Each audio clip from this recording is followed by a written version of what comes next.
Puspusan ang pangandam sa mga atleta para sa umabot na Siram Athletic Meet, labi na ang Surigao del Sur Division Secondary Girls Softball Team. Mauni ang atong interview sa mga softball team players o coaches.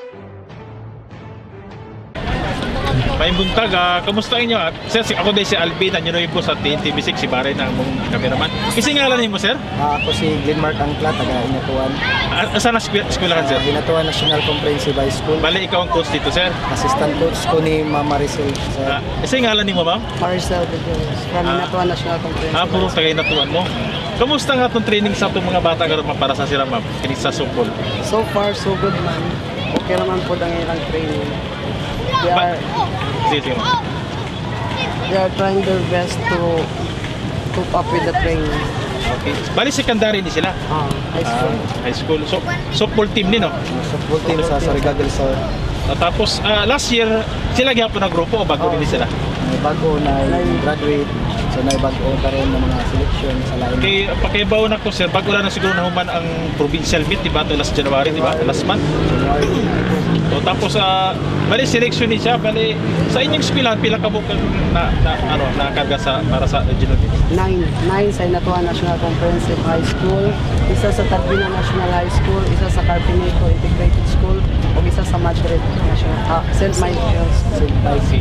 Balik ini, ma'am, best of the best yun sa atong sa Surigao del Sur province. Qualified athlete selection. Pero sa ilang grupo may nakapil sa palaro. During their elementary school. Ay, ano na bali sila? Daan na sa elementary na daan. Tapos sira, kamusta ka? Di ba kanus pa man ang abot nila, sir? Sugod ang training? Atong buwan, sir, February 12. Start may sa arrival na mo sa 12 and then start kayo ng training up until sa Siram na yun. So, start May 12, 10 days among training. First, focus mo sa arm strength para sa batting, and then itong kicker batting, and then throwing. So, sa mga slugger, para pagpa-strength ng sa kanang pagbunal, kicker batting lang, kicker batting dayon, itong dula na mo.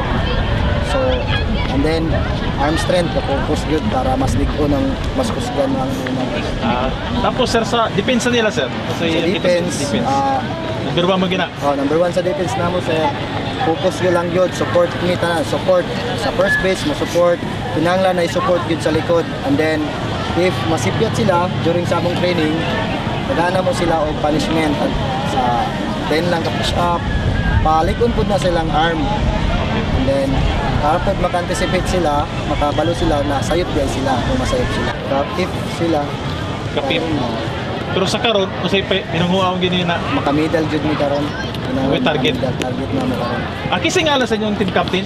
So, Altia Sulan. Kaya may buntag dahil. Isa nga ni mo.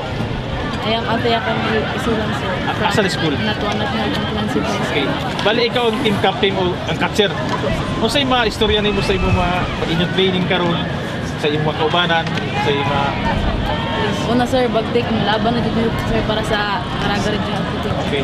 Sa tanaw nimo, kisay pinakabugat niyo kalaban sa karon sira? Butuan City, sir. Butuan City. Ang ubang division? Kaya-kaya. Kaya na. Sir. Usay ba ano sir? Usay kalahian sa Butuan City sa ubang division? Ang sa among nga balance, sir, ang kalahian sila, ga-focus yun sila sa training, layo pa ang preparation nila sa training kumpara sa amo. Kay ang ilang mga player naidagay kay mga benefits, so pasabot focus sila sa training. Nahuman ilang provincial meet atong September, August pa. So kami nahuman lang among provincial meet January ra. So pasabot kung ato na kwintahon ang preparation nila, ang duration, mas preparado gyud sila, sir. Okay, labi ra ba sa ato mo gamay ra kay kita pag host province, no? Pero karon sir, usay iahog nimo sa atong mga mananaway ug mananaw sa ano sir? Usay masulti niyo sa ano? Bitaron sa tanaw sa inyong mga dula. Kami ang softball secondary. So inautonta ni ampo mo ninyo kami na makadaog og walay disgrasya. Og suportahin lang ninyo ang softball secondary sa Surigao del Sur. Aningaon na mo na makagold kami, labi na ang first champion. Usay mas masulti nimo sa inyong suporta sa inyo superintendent, sa province, kang gobyerno. Okay, sa kang governor, salamat sa tanan, hinautanta. Always ka mag-support sa sports, sa mga athletes o sa mga coaches.